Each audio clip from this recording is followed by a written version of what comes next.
বেঈমানের মতো এভাবে নির্বাচনের কথা বলতে লজ্জা লাগে না? আমরা আমাদের জায়গা থেকে নির্বাচন চাই, কিন্তু যেই খুনি হাসিনার হুকুমে এতগুলো প্রাণ গিয়েছে, সেই খুনি হাসিনার বিচার হওয়ার আগে তারা কোন মুখে সার্জিসের এমন কথা শুনে বিএনপির নেতাকর্মীরা বলছে যে ভাই, এই জুলাই আগস্টে শহীদদের রক্তের উপর দাঁড়াইয়া তুমি যে 2 মাস না যাইতে বা 3 মাস না যেতে বিয়ে করে ফেললা, তো তোমার কি লজ্জা লাগে নাই? তোমার কাছে তোমার বিয়েটা জীবনের যতটা গুরুত্বপূর্ণ ছিল, ততটা বিএনপির কাছে নির্বাচনটা গুরুত্বপূর্ণ। গত 17 বছর ধরে অপেক্ষা করছে।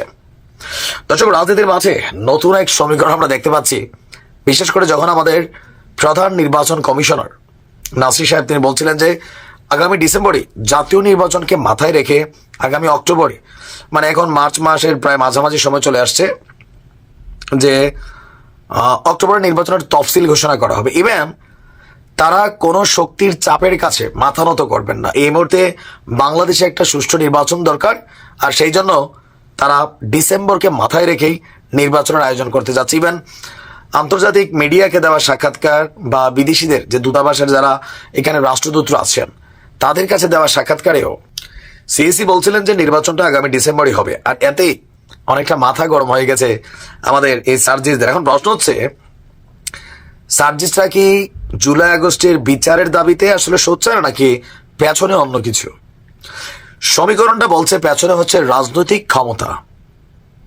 তারা মানিক মিয়া অ্যাভিনিউ ঠিক সংসদের সামনে সোজা রোডটার দিকে দাঁড়াইয়া যে প্রোগ্রামটা করছে, হাসনাতের বক্তব্য ছিল এই রোড দিয়ে সোজা সংসদে যাওয়ার জন্যই আমরা এখানে দাঁড়াইছি।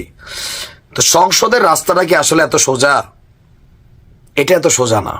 এটার জন্য আলাদা কিছু দরকার লাগে, যেটা এই মুহূর্তে ছাত্রদের কাছে নেই। সেটা হচ্ছে একতা। ইভেন জাতির যে আশা আকাঙ্ক্ষার জায়গায় তারা আজ থেকে 6 মাস আগে অবস্থান করত, এখন তাদের যারা টিম মেম্বার স্টুডেন্টসরা তারাই তাদেরকে প্রটেস্ট করার জন্য মানে নতুন রাজনৈতিক দল চিন্তা করছে। খেয়াল আছে তো, ইসমাইল সম্রাট তিনি বলছিলেন যে প্রাইভেট সহ অন্যান্য যারা স্টুডেন্টরা আছে, বৈষম্য বিরোধী সমন্বয়করা, তারা নতুন করে একটা রাজনৈতিক দল মাঠে আনতে পারে। বিএনপির বক্তব্য যে আমরা দীর্ঘদিন যাবৎ 16-17 বছর যাবৎ যে নির্বাচনের জন্য এতগুলো মানুষ জীবন দিয়েছে, বিএনপির অনেক মানুষ মারা গেছে, গুম হয়েছে, খুন হয়েছে, বা জামাতও এই জিনিসটাই চাইতো। আজকে যখন ওই মুহূর্তটা আসছে, তখন নির্বাচনকে পেছানোর আর কোনো সুযোগ নেই। বরঞ্চ রিজভী সাহেব বলছেন যে জুন জুলাই তো নির্বাচন হইতে পারে, কেউ কেউ বলছেন 5ই আগস্ট, এই দিনটাকে ঐতিহাসিক করার জন্য ওই সময় নির্বাচন দরকার। এখন ছাত্ররা কেন চাচ্ছে? মেইন রিজন হচ্ছে তাদের দলটা এখনো নিবন্ধন পায় নাই। তারপরে আছে সারা বাংলাদেশ থেকে তারা এককভাবে নির্বাচন করবে। তো এই যে সাংগঠনিক অবকাঠামো, দলীয় কর্মকাণ্ড, দলকে গোছানো, কর্মী নিবন্ধন, তাদের মাঠের শক্তি বৃদ্ধি করা, এই সকল কিছু মিলিয়ে তাদের সময় দরকার।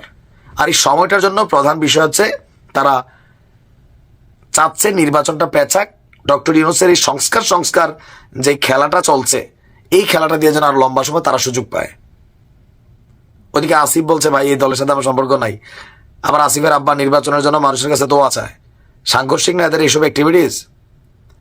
সার্জিসরা যখন লজ্জা শিখাচ্ছে বিএনপিকে, তারেক রহমানকে, তখন বিষয়টা একটু কেমন লাগে না? দিন শেষে তুমি তো ছাত্রলীগেরই ছিলা। অনেকে বলে যে না, এটা তো ছাত্রলীগ বিএনপি খেলা হচ্ছে। নির্বাচন অ্যাজ সুন অ্যাজ পসিবল হওয়া দরকার রাষ্ট্রের স্থিতিশীলতার জন্য। ভালো থাকুন।